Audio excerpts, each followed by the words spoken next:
네, 이어서 우리 오늘 함께 나눌 말씀 보도록 하겠습니다. 오늘 함께 나눌 말씀은 골로새서 3장 12절에서 17절까지의 말씀입니다. 골로새서 3장 12절에서 17절까지 말씀을 우리가 함께 읽도록 하겠습니다. 3장 12절에서 17절까지입니다. 함께 읽겠습니다. 그러므로 너희는 하나님이 택하사 거룩하고 사랑받는 자처럼 긍휼과 자비와 겸손과 온유와 오래 참음을 옷 입고 누가 누구에게 불만이 있거든 서로 용납하여 피차 용서하되 주께서 너희를 용서하신 것 같이 너희도 그리하고 이 모든 것 위에 사랑을 더하라. 이는 온전하게 매는 띠니라. 그리스도의 평강이 너희 마음을 주장하게 하라. 너희는 평강을 위하여 한 몸으로 부르심을 받았나니 너희는 또한 감사하는 자가 되라. 그리스도의 말씀이 너희 속에 풍성히 거하여 모든 지혜로 피차 가르치며 권면하고 시와 찬송과 신령한 노래를 부르며 감사하는 마음으로 하나님을 찬양하고 또 무엇을 하든지 일에나 다 주 예수의 이름으로 하고 그를 힘입어 하나님 아버지께 감사하라. 아멘. 그동안 이제 수요 예배 시간에 담임 목사님 통해서 에베소서의 말씀을 들었는데요. 오늘 제가 여기에 서 있어가지고 지난주 수요 예배 건너뛰시고 오늘 참석하신 분들은 에베소서 말씀이 끝났나? 이렇게 생각하실 수도 있는데요. 그렇지는 않고요. 담임 목사님이 또 말씀 전해주실 때 남은 부분들 이어가실 예정입니다. 주보에 수요 예배 설교자가 공지가 되니까요. 공지 확인해 주시면 되겠습니다. 오늘은 우리 성도분들과 함께 골로새서 말씀을 나누고자 합니다. 이 골로새서는 빌립보서 또 에베소서 빌레몬서와 더불어서 사도 바울이 로마의 가택 연금이 되었을 당시에 기록한 서신으로 우리에게 잘 알려져 있습니다. 이때 사도 바울의 나이에 대해서 우리가 추정할 수 있게 도와주는 본문이 있는데요. 빌레몬서 1장 9절에 있는 말씀인데 제가 한번 읽어드리도록 하겠습니다. 도리어 사랑으로서 강구하노라. 나이가 많은 나 바울은 지금 또 예수 그리스도를 위하여 갇힌 자 되어. 아멘.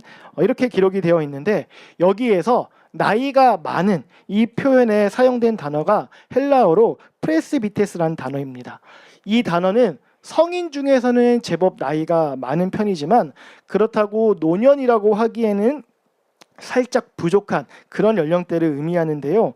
보통 그 당시에 50세에서 60세 사이의 사람들을 가리키는 표현으로 여겨집니다. 성경에 기록되어 있는 이 사도 바울의 다양한 행적들, 그것들과 연관지어 생각해 볼 때 로마에서 가택연금을 당할 때 사도 바울의 나이를요 한 50대 중반 정도로 추정을 할 수가 있고요. 그렇다고 한다면 그때는 이제 사도 바울이 유대교의 바리새인이 아니라 그리스도의 사도로 살아온 시간도 이제 20년도 좀 더 많이 지난 그러한 시점이었습니다. 우리는 사도 바울이 기록한 여러 성경의 기록들을 통해 그가 어떠한 그리스도의 사도로 살아왔는지 어떠한 20년의 시간들을 보냈는지를 잘 알고 있습니다. 이 모습을 좀 극명하게 보여주는 대목이요. 고린도후서 11장에 나오는 말씀인데요. 우리 23절부터 27절까지의 말씀을 한 절씩 교독하겠습니다. 제가 먼저 읽겠습니다. 그들이 그리스도의 일꾼이냐 정신없는 말을 하거니와 나는 더욱 그러하도다.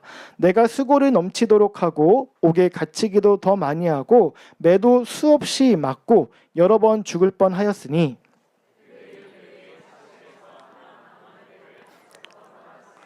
세 번 태장으로 맞고 한 번 돌로 맞고 세 번 파선하고 일주야를 깊은 바다에서 지냈으며 동족의 위험과 이방인의 위험과 시내의 위험과 광야의 위험과 바다의 위험과 거짓 형제 중에 위험을 당하고 또 수고하며 애쓰고 여러 번 자지 못하고 줄이며 목마르고 여러 번 굶고 춥고 헐벗었노라. 아멘. 저는 이 본문을 읽을 때마다 이 시대에 태어난 것에 대해서 깊은 감사를 느끼게 됩니다. 읽는 것만 하더라도 숨이 턱 막히는 그런 고된 인생의 모습이 여기에 잘 나타나 있습니다. 사도 바울이 만약 다메섹 도상에서 예수님을 만나지 않았더라면 그는 전혀 알지 못했을 그런 형태의 삶이었습니다. 우리가 잘 알고 있고요. 사도 바울도 스스로 자랑하듯이 그는 금수저 출신이었습니다. 그의 고백에 따르면 사도 바울은 날 때부터 로마 시민권을 가지고 있던 사람이었는데요. 오늘날로 표현하면 이렇게 표현할 수 있을 것 같아요. 부모님은 두 분 다 한국 사람인데 태어날 때부터 미국 시민권을 가지고 있는 그런 사람이 있다. 이렇게 우리가 들어본다면 우린 자연스럽게 그 사람의 집안 배경이 보통은 아니겠구나, 평범하진 않겠구나, 이런 생각을 하지 않겠습니까? 이것은 아마 사도 바울 당시도 마찬가지였을 것 같아요. 유대인이면서 날 때부터 로마 시민권을 가지게 되는 건 아무에게나 허락되는 일이 아니었습니다. 그리고 또한 사도 바울은 바리새인으로서의 능력도 꽤 출중했던 것으로 여겨지고 있습니다. 그래서 아마 그가 그리스도의 사도가 되지 않고 계속해서 유대교에 머물러 있었다 하더라도 우리는 그의 이름을 어떤 역사책에서라도 보게 되었을 가능성이 높습니다. 이스라엘 백성들의 리더가 되기에 그는 충분한 가문의 배경과 인간적인 실력, 모든 것을 갖춘 사람이었습니다. 그렇기에 세상은 그에게 찬란한 미래를 안겨줄 준비가 되어 있었는데 그런 사도 바울의 인생에 변수가 생기게 된 것입니다. 그 변수가 무엇입니까? 바로 자신이 그토록 핍박하였던 예수가 그의 앞에 나타나게 되었던 것입니다. 그 예수가 나타나서 그를 택하자 그의 인생이 달라졌습니다. 꽃길만을 걸어오던 사도 바울이요, 이제는 가시밭길을 걷게 되었습니다. 이게 누구의 작품입니까? 바로 예수님의 작품입니다. 사도 바울의 삶은 이렇게 바꾸신 분이 오늘 저와 우리 성도분들을 이 자리로 인도하여 주신 예수님이십니다. 아멘이실까요? 정말요? 이거 아멘으로 화답하기 쉽지 않은 내용인데, 여러분 우리요 한 번뿐인 인생인 거 다 알고 있잖아요, 그죠? 그래서 이 한 번뿐인 인생 남부럽지 않게 살고 싶은 마음이 있습니다. 우리가 풍족하게 살면서 내가 누리는 그 풍족한 삶이 대대손손 이어지길 원하고 있습니다. 남에게 아쉬운 소리도 안 하고 손 안 벌리고 살고 싶은 마음, 여기 앉아있는 모든 분들이 다 똑같은 마음일 겁니다. 그런데 우리가 사도 바울의 삶을 한번 살펴볼까요? 그리스도의 사도가 된 이후로 그는요 아쉬운 소리를 하는 정도가 아니라 생사를 오가는 삶을 살아야 했습니다. 비명 행사한다 해도 전혀 이상하지 않을 그런 삶을 살았습니다. 아니나 다를까 우리 사도 바울이 어떻게 죽음을 맞이했는지 다 알고 계시죠? 사랑하는 성도들 곁에서 따뜻한 어떤 환대를 받으며 위로를 받으며 그렇게 잠이 들듯 스르르 그렇게 눈을 감았을까요? 그렇지 않았습니다. 우리가 알고 있는 것처럼 그는 로마에서 순교를 당한 것으로 알려져 있습니다.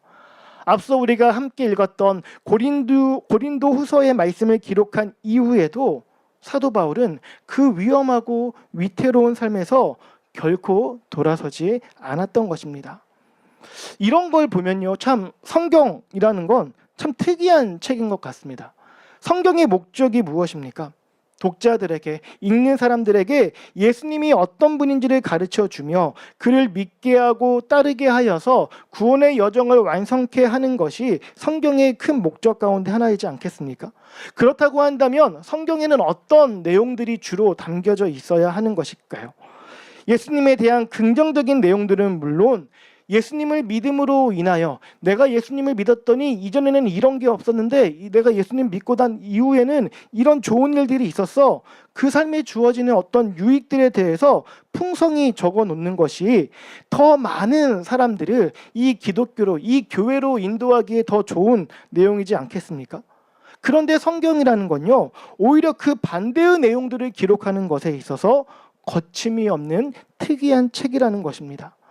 예수님을 믿음으로 인하여서 성도들이 삶으로 감당해야 될 것들, 성도들이 삶으로 감수해야 될 것들에 대해서 가감없이 기록을 하고 있습니다. 심지어는 예수님께서 세상이 너희를 미워할 것이라고 대놓고 말씀하고 있습니다. 앞서 읽은 사도 바울의 이야기가 아마 그 대표적인 예가 될 것입니다. 만약 불신자나 초신자들이 이러한 대목들을 읽을 때 그게 그분들한테 어떤 마음으로 어떤 생각으로 읽혀질 수 있겠습니까? 아니, 예수 믿으면 이렇게 살게 되는 거야? 사도 바울이라고 하면 꽤 유명한 사람인데, 기독교에서 꽤 영향력 있는 사람인데, 이런 사람도 이런 일을 당할 정도면 그 밑에 있는 사람들은 말도 못하겠네. 이래서 종교는 적당히 믿어야 하는 거야, 너무 빠지면 안 돼, 이런 생각들을 하지 않겠습니까? 그런데도 불구하고 우리가 바라보는 성경은요, 성도들이 감당해야 할 고난과 어려움에 대해서 감추거나 숨기지 않습니다. 오히려 사도 바울은 거기서 한 발 더 나아가서 그가 당했던 고난들을 자랑합니다. 고린도후서 11장에 그 사도 바울이 하는 이야기는요, 나 이렇게 너무 힘들게 살았어, 나 너무 정말 고생했어, 이런 신세한탄을 하기 위해서 기록한 말씀이 아닙니다. 육체의 강함을 자랑하고 있는 고린도 교회 성도들을 꾸짖으면서 자신의 약함을 자랑하는 내용입니다. 사도 바울은 자신의 겪었던 그 약함들에 대해서 자랑하고 있습니다. 왜냐하면 그 약함은 강함을 쫓는 세상에 맞선 자신 바울의 삶에 새겨진 그리스도의 흔적임을 믿었기 때문입니다. 우리 그리스도인들은 그리스도를 따라가는 사람들입니다. 그렇다면 우리는 그리스도가 어떤 삶을 살았는지를 봐야 됩니다. 우리 예수님께서 어떤 삶을 사셨습니까? 그의 능력과 그의 권세와 영광에 걸맞는 강함을 끊임없이 세상에 과시하면서 그 강함이 주는 유익을 이 땅에서 원없이 누리는 삶을 우리 예수님이 사셨습니까? 그렇지 않죠. 빌립보서 말씀에 따르면 그는 하나님의 본체시나 동등됨을 취하지 않으셨다고 말씀합니다. 강한 분이시지만 그 강함을 취하지 않으셨습니다. 오히려 자기를 비우시고 낮추시고 끝내는 십자가에서 죽기까지 하셨습니다. 이러한 예수님을 따라간다라는 사람들은 무엇으로 자신이 예수님을 따르는 제자임을 증거할 수 있겠습니까? 내가 얼마나 가졌고 내가 얼마나 강하고 내가 얼마나 높은 곳에 있는지를 보여주는 사람이 그리스도인이라고 말할 수 있을까요?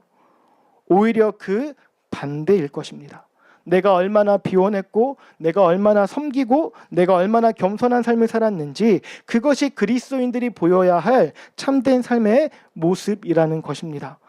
성경은 이렇게 성도들이 감당해야 할 삶에 대해서 과대 포장하지 않고요, 정직하고 진실되고 솔직하게 우리에게 가르쳐주고 있습니다. 그래서 물어보는 거죠. 너 이래도 믿을 거야? 너 십자가 질 수 있겠어? 그거 진짜 무거워. 그거 쉽지 않은 일이야. 너 이전에 누리던 세상 즐거움도 다 포기할 수 있겠니? 너 강함 대신에 약함을 취하고 그 약함을 자랑할 수 있겠어? 그런데 말이야, 너가 만약 그렇게 살고자 한다면, 그렇게 나를 믿고 따라와 준다면 내가 너 도와줄게. 내가 너 책임져 줄게. 내가 끝까지 너 포기하지 않을 거야. 이 땅에서 너가 경험했던 그 모든 고난이 다시는 생각되지 않을 비교할 수 없는 영광을 내가 너에게 줄게. 이렇게 예수님께서 약속하여 주시는 것입니다. 예수님은요, 이러한 약속을 믿고 거룩한 삶을 향해 한 걸음 한 걸음 나아가는 자들을 그 품에 품어주시는 분이시지, 사람이 부족하다 하여서 어중이 떠중이 대중동원하고 그러시는 분이 결코 아니라는 것입니다. 그렇기 때문에 우리가 그리스도인이 된다라는 건 뜬구름 잡는 이야기가 아닙니다. 막연하고 두루뭉술하고 좋은 게 좋은 거지, 이런 느슨한 삶으로 살아가는 게 아니에요. 하나님께서 우리에게 주신 그 말씀의 울타리 안에서 우리로 하여금 끊임없이 그리고 치열하게 고민하고 씨름하고 결단하고 행동하는 삶으로 우리를 이끌어가는 것입니다. 여러분 한번 생각해 보시겠습니까?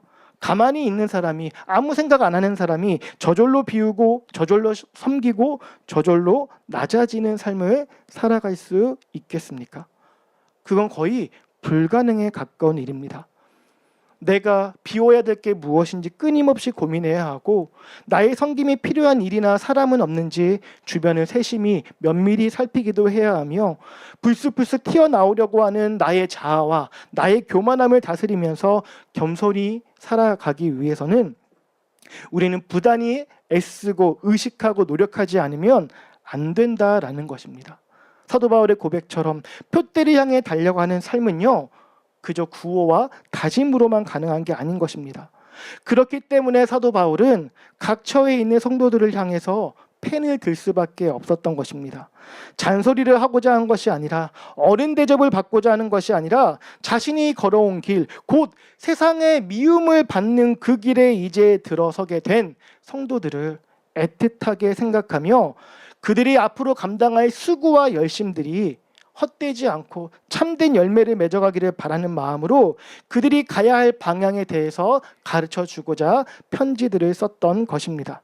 특별히 골로새 교회는요, 사도 바울이 세운 교회도 아니고 사도 바울이 방문했던 적도 없는 그런 곳에 세워진 교회였습니다. 여기에는 이제 다 읽어보셨을 텐데 에바브로라는 사람의 역할이 컸습니다. 그는 바울이 에베소에서 사역을 하는 동안에 복음을 전해 듣고 회심하고 사역자로 헌신한 사람이었습니다. 이 에바브로의 고향이 골로새였습니다. 그리고 그는 이제 빌레몬이라는 사업가와 함께 자신의 고향인 골로새로 돌아가서 교회를 세웠던 것이었습니다. 이 골로새 교회를 향해서 편지를 쓸 때 여러분 사도 바울의 마음이 어떠했을까 한번 생각해 볼 수 있으실까요?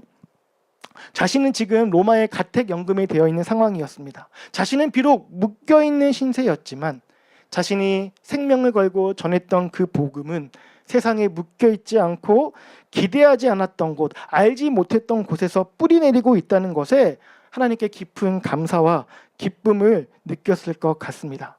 그런데 그런 기쁨만으로 편지를 채울 수는 없었는데 그 이유는요, 이 땅에 존재하는 모든 교회들이 그러하듯 골로새 교회에서도 여러 당면한 어려움들이 있었기 때문이었습니다.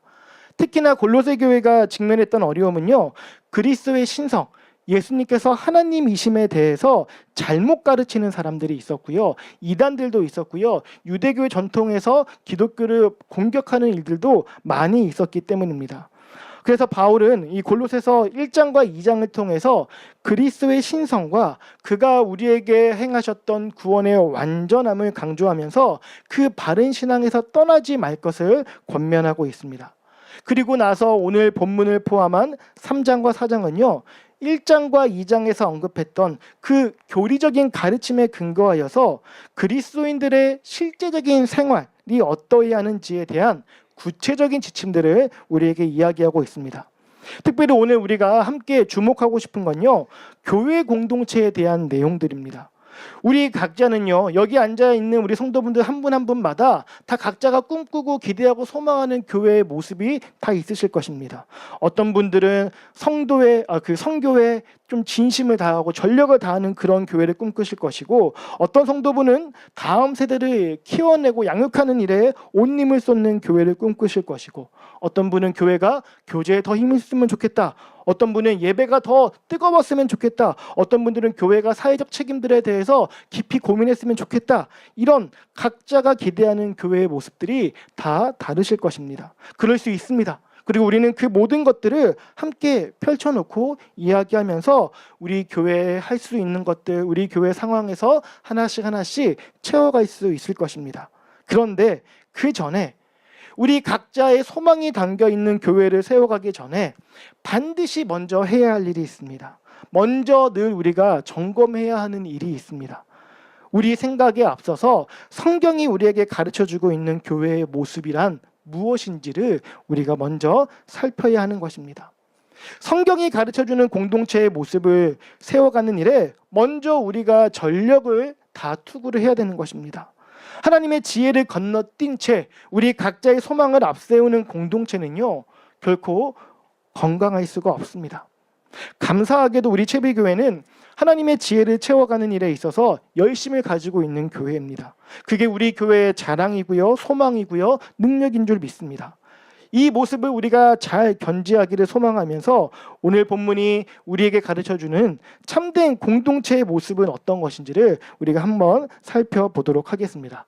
우리 먼저 본문 12절을 우리 한번 다 같이 한번 읽어보도록 하겠습니다. 12절입니다. 그러므로 너희는 하나님이 택하사 거룩하고 사랑받는 자처럼 긍휼과 자비와 겸손과 온유와 오래 참음을 옷 입고. 아멘. 12절의 말씀은요, 먼저 우리 그리스도인들의 정체성에 대해서 짚어주고 있습니다. 우리의 정체성이 무엇이냐? 하나님께서 택하사 거룩하고 사랑받는 자라는 것입니다. 여러분, 이 세상에 자기 힘으로, 자기 지혜로 그리스도인이 되는 사람은 단 한 사람도 없습니다. 우리는 은혜와 구원에 있어서 전적으로 무능력한 죄인들이기 때문입니다. 그런 죄인인 우리에게 하나님의 주권적인 은혜가 임하여서 우리가 택하심의 은혜를 입게 되었던 것입니다. 그렇다고 한다면 그리스도인의 이 정체성에 근거하여 교회의 전체성을 이야기해 본다면 어떻게 말할 수 있을까요? 하나님의 택하심으로 모인 거룩하고 사랑받는 자들의 공동체라는 것입니다. 사랑하는 성도 여러분, 이 땅에 교회가 세워지는 과정들을 보게 되면요, 교회들마다 제각각의 사연들을 가지고 세워지게 됩니다. 그 과정을 인간적인 관점에서만 보면 사람을 중심으로 모이는 것 같기도 하고, 프로그램을 중심으로 모이는 것 같기도 하고, 집에서의 거리를 중심으로 모인 것 같기도 합니다. 그런데 우리는요, 그러한 다양한 이유들이 전혀 근거 없는 것은 아니겠지만 우리는 가장 앞서서 분명하게 고백할 수 있어야 합니다. 저와 우리 성도분들이, 여기에 있는 모든 지체들이 여기에 모인 근본적인 이유는 하나님의 택하심과 하나님의 인도하심 때문이라는 것을 말입니다. 이 땅에 이미 수많은 교회들이 있지만 여기 이 자리에 채움과 비움의 교회를 세우셔야 했던 하나님의 특별한 계획들이 우리 교회의 존재의 이유라는 것입니다. 이것은 이 땅에 존재하는 모든 교회들이 한 목소리로 고백해야 하는 것입니다. 그러하기에 교회가 하나님과의 관계를 잃어버리고 부정하게 되는 순간 그곳은 더 이상 교회가 아닌 것입니다. 또한 입으로는 하나님과 친밀하고 깊은 관계를 맺고 있다 큰소리 외치는 공동체라 자신하더라도 그 공동체에 하나님의 본질적인 모습이신 거룩함과 사랑이 감추어져 있고 그것보다 다른 가치들이 더 강조가 되고 중요하게 여겨진다면 설령 그 교회가 세상으로부터는 큰 칭찬을 받는다 하더라도 그 역시 더 이상 교회로 부르기가 어려운 것입니다. 그러므로 교회는 모일 때마다 우리를 택하고 불러주신 하나님께 감사해야 하며 동시에 하나님의 거룩하심과 풍성한 사랑을 이야기하며 그것을 어떻게 우리 공동체가 담아낼 수 있을지에 대해서 함께 이야기해야 하는 것입니다. 특별히 오늘 본문은 우리가 깊이 고민해야 할 수고를 다소 덜어주고 있는데요. 하나님의 거룩하심과 사랑하심이 어떻게 표현되어지는지를 여러 덕목들을 언급하면서 가르쳐주고 있습니다. 그것이 어떤 것이냐? 오늘 그 12절에 나와 있는 것처럼 긍휼과 자비와 겸손과 온유와 그리고 오래 참임을 옷 입는 모습인 것입니다. 이 본문을 보면서 스코틀랜드 교회에서 목회자이고 또 신학자로 왕성하게 활동하셨던 윌리엄 바클레이 교수님이란 분이 계시는데 이 덕목들을 보면서 이런 평가를 하셨습니다. 제가 한번 읽어드릴게요. 여기 나열된 덕목과 은혜 하나하나는 사람과 사람 사이의 관계와 관련된 것입니다. 여기에는 효율성이나 똑똑함 혹은 근면이나 부지런함 같은 덕목이 없는 것은 그것이 중요하지 않은 것이어서가 아닙니다. 그리스도인의 가장 기본적인 덕목은 인간관계의 성격을 지배하고 결정짓는 덕목들입니다. 기독교는 공동체인 것입니다. 이렇게 이야기를 했습니다.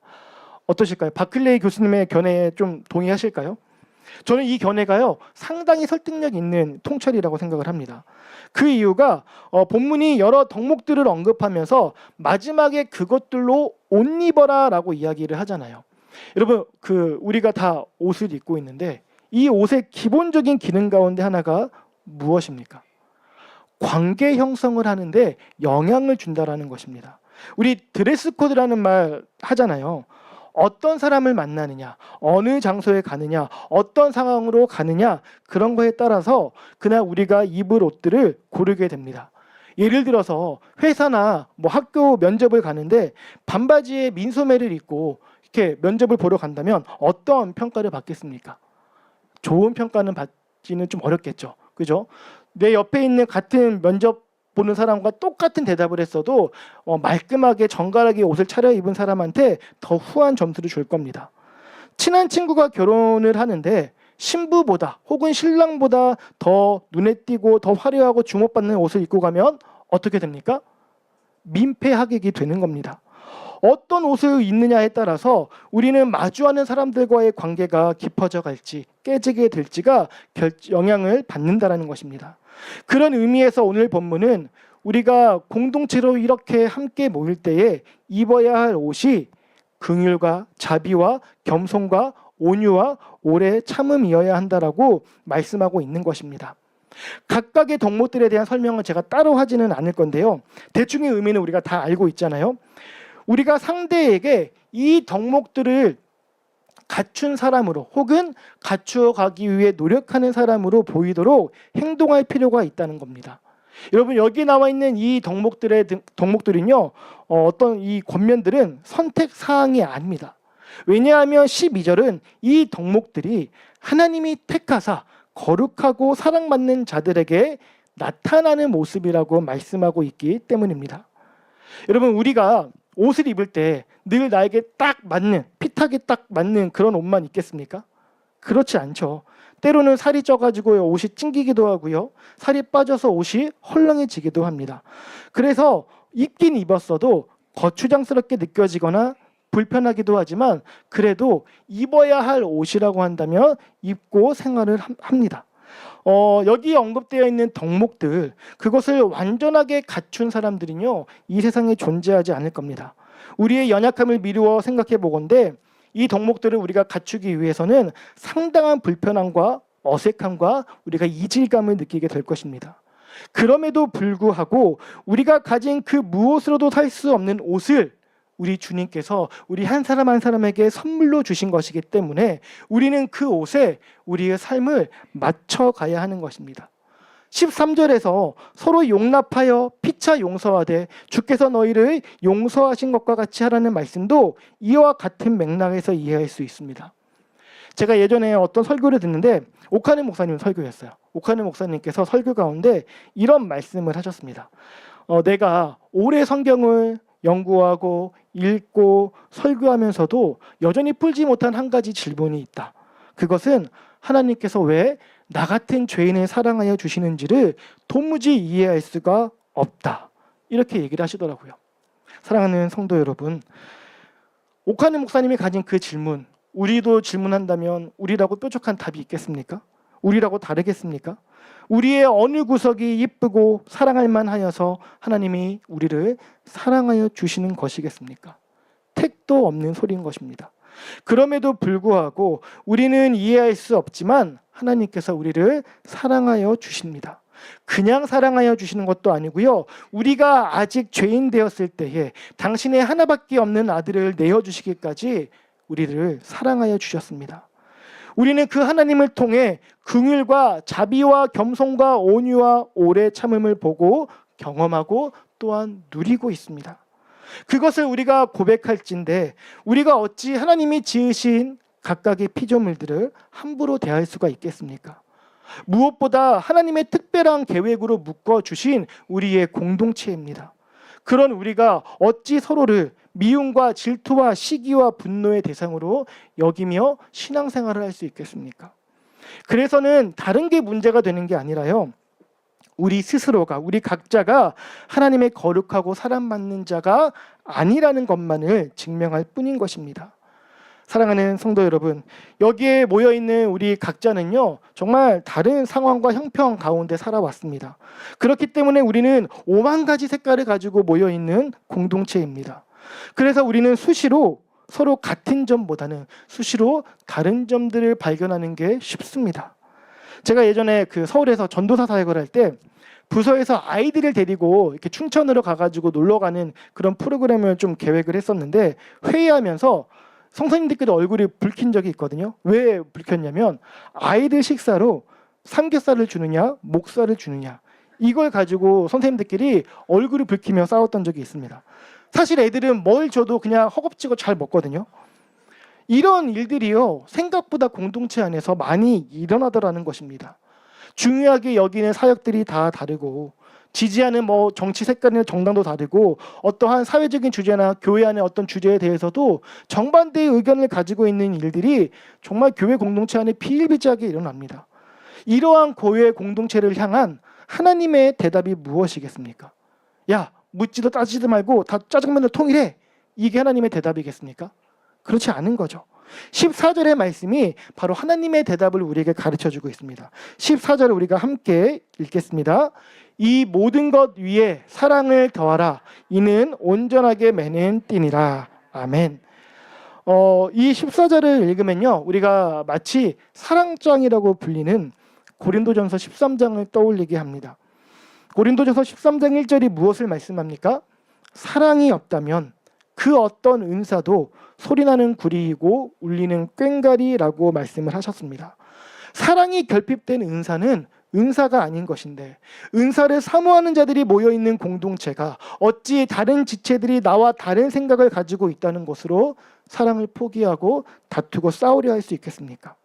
저와 우리 성도분들이 진정 하나님의 사랑을 누리고 있는 그리스도인이라고 한다면 서로 간의 다름이라는 건요, 오히려 내 안에 있는 하나님의 사랑을 증거하는 좋은 기회로 삼아야 하는 것이지 않겠습니까?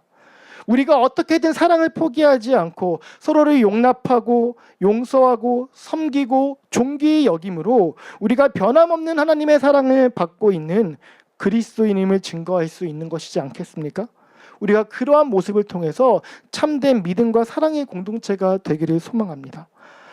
사도 바울은 우리의 이러한 소망이 그저 소망으로 그치지 않고 실제의 삶으로 이어질 수 있도록, 그것도 견고하게 이어져 갈 수 있도록 15절부터 17절까지의 말씀을 통해 우리에게 분명한 명령을 전하고 있습니다.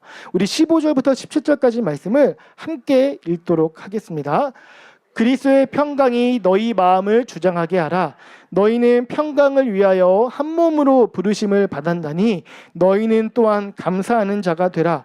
그리스도의 말씀이 너희 속에 풍성히 거하며 모든 지혜로 피차 가르치며 권면하고 시와 찬송과 신령한 노래를 부르며 감사하는 마음으로 하나님을 찬양하고, 또 무엇을 하든지 말에나 일에나 다 주 예수의 이름으로 하고 그를 힘입어 하나님 아버지께 감사하라. 아멘.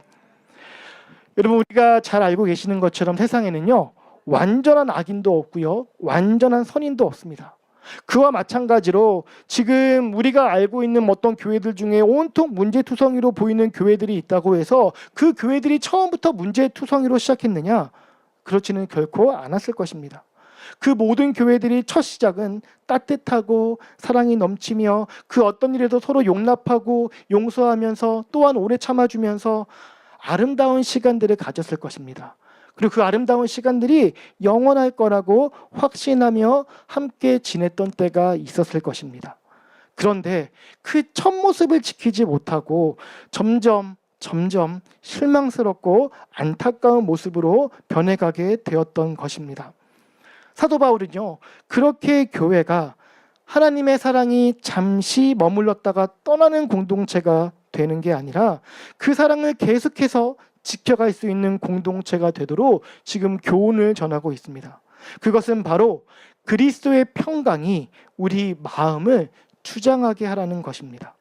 여기서 주장하다라고 표현된 헬라어 단어가요, 원래 운동 경기에서 사용된 용어입니다. 그래서 지배하다라는 의미가 담겨 있는데, 즉 그리스도의 평강, 그리스도의 평화가 공동체를 지배하게 하라는 것입니다. 우리는요, 누군가와 갈등 상황을 마주하게 될 때 상대를 어떻게든 이기는 것을 갈등 어떤 해결의 목표로 삼을 때가 많습니다. 투쟁심이 우리의 마음과 생각을 주장하고 지배할 때가 많다라는 것입니다.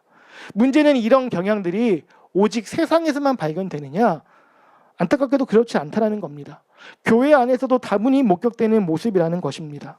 서로가 이길 생각만 하기 때문에 공동체가 지키고자 하였던 그 사랑들이 깨져가게 된다라는 것입니다. 여러분, 하나님께서는 우리에게 결과적인 승리를 명하시지 않습니다.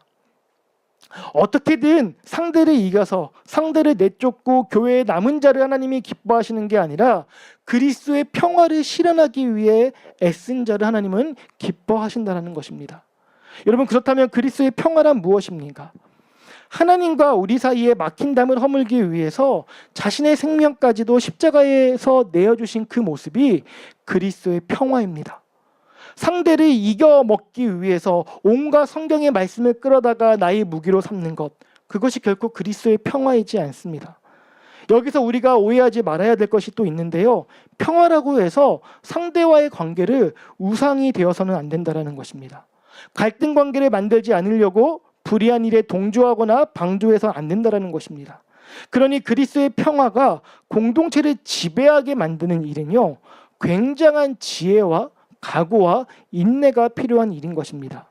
말이 쉬워서 그리스도의 평화를 바라보며 내 안의 투쟁심을 다스리는 것이지 사실 이게 얼마나 힘든 일인지 모릅니다. 우리가 공동체에서 겪는 갈등이란 것도 늘 합리적이고 충분히 토론이 될 만한 상황과 주제인 것도 아니잖아요. 더 많은 경우에 말도 안 되는 어떤 상대의 주장을 끝까지 들어야 하기도 하고요. 때에 따라서는 반박할 말이 산더미 같지만 반박하지 않고 하염없이 침묵을 해야 될 때도 있는 것이니까요. 이게 참 쉽지 않은 일입니다.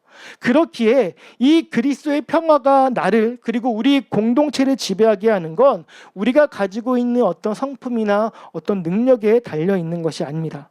그것을 가능케 하는 것은 16절의 말씀처럼 성도된 우리가 그리스도의 말씀에 풍성이 거할 때에 비로소 우리 안에서 가능한 모습이라는 것입니다. 사랑하는 성도 여러분, 우리가 그리스도를 닮아가기 위해서 가장 필요한 것이 있다면 그것은 바로 하나님의 말씀입니다. 말씀이 우리 각자의 심령 가운데 분명하게 심어져야 합니다. 안타깝게도 많은 성도들에게 하나님의 말씀이요, 주식이 아니라 디저트처럼 여겨지는 것을 보게 됩니다. 우리가 몇 끼니 밥을 먹듯 그렇게 말씀을 대하지 아니하고 힘들고 속상해하다가 이제는 정말 말씀을 보지 않으면 안 되는 상황에 이르러서야 그제서야 말씀을 보게 되는 경우들이 우리가 얼마나 많이 있습니까? 그런 분들의 수가 줄어들지 않는 한 이 땅의 교회들이 흔들리는 것을 막을 방법이 없습니다. 말씀을 매일 읽고 말씀을 제대로 알아도 거기에 순종하지 못함으로 공동체가 사랑을 지켜가지 못하는 일도 부지기수인데, 하물며 말씀조차 알지 못하고 알아가려 하지도 않는 공동체가 어찌 교회라고 이야기할 수 있고 교회에 주어진 역할들을 감당할 수 있겠습니까? 그건요, 간판만 교회인 거지, 건물에 십자가만 달려있는 거지 종교시설과 다를 바가 없는 것입니다. 그 속에서 어떻게 성장하고 지혜로운 그리스도인이 태어나고 자라날 수가 있겠습니까? 그것은 결코 불가능한 것입니다. 말씀, 하나님의 그 생명과 능력이 담겨있는 그 사랑의 말씀들이 우리 안에 꾸준히 공급이 되어야 우리가 그리스도의 평화를 바르게 이해할 수 있고요, 그리스도의 평화를 지켜갈 힘을 얻을 수 있고요, 중요한 순간에 나의 자아를 다스리면서 하나님의 거룩하고 사랑받는 자로서의 모습을 향해서 선택하고 힘을 내어 살아갈 수가 있는 것입니다.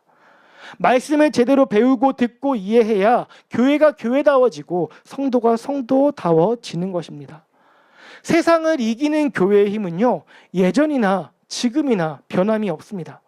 교회에 모이는 성도의 수가 얼마이고 교회 재산이 얼마이며 교회 건물이 몇 층 있느냐에 달려있지 아니하고요, 공동체가 하나님의 말씀 앞에 얼마나 순종하면서 그 하나님의 모습을 닮아가고 있는지, 그래서 하나님의 성품들이 그 성도들을 통하여서 세상에 얼마나 증거되어지고 있는지가 이 땅의 교회들이 세상을 이기는 승리의 비결임을 우리가 항상 고백해야 하는 것입니다. 우리 채비교회가요, 바로 그런 이기는 교회가 되고 승리하는 교회, 말씀 앞에 성실하고 부지런한 삶으로 그리스도의 평강으로 공동체 연합을 이루어가는 교회가 되기를 소망합니다. 사랑하는 성도 여러분, 오늘 말씀을 비추어 보았을 때 우리 교회는 어찌하다라고 생각이 드실까요? 제가 여기 합류한 지는 얼마 되진 않았지만 세워진 지 1년이 되어가는 공동체가 이렇게 말씀 앞에 진지한 모습으로 함께하는 공동체 저 많이 못 본 것 같습니다. 분명 우리 교회가 가지고 있는 강점이라고 생각을 합니다. 이 강점을 우리가 잘 지켜갔으면 합니다. 여러분, 세상에 공짜 진짜 없잖아요, 그죠? 강점이 있다고 해서 강점이 그냥 유지되는 건 없습니다. 전교 1등이 되었다고 해서 앞으로 무조건 전교 1등 할 수 있습니까? 그거 아니죠. 계속해서 공부를 해야 그 자리를 지킬 수 있는 겁니다. 노력하고 애쓰고 수고해야 합니다. 그런데 역시나 세상에 공짜가 없듯이 우리가 하나님을 알기 위해서, 닮아가기 위해서 노력하고 수고하고 애쓴 것을 우리 하나님께서 그냥 지나치실 리가 없습니다. 우리를 통해, 우리 공동체를 통해 당신의 귀한 일들을 함께 이루어 가실 것입니다. 그 영광을 우리가 함께 누리게 되기를 소망합니다. 우리 교회가 앞으로 감당할 모든 사역들에서 먼저는 우리가 한 모습으로 하나의 열심으로 말씀의 풍성함을 쫓아가고 그를 통해서 그리스도의 평화가 지배하는 공동체가 되어 서로 낮아지고 섬기고 사랑하고 돌보는, 그렇게 하나님의 기쁨이 되고 세상의 희망이 되어가는 우리 그런 아름다운 공동체로 날로 세워져가고 칭찬받는 우리 채비교회가 되기를 축복합니다. 우리 함께 기도하겠습니다.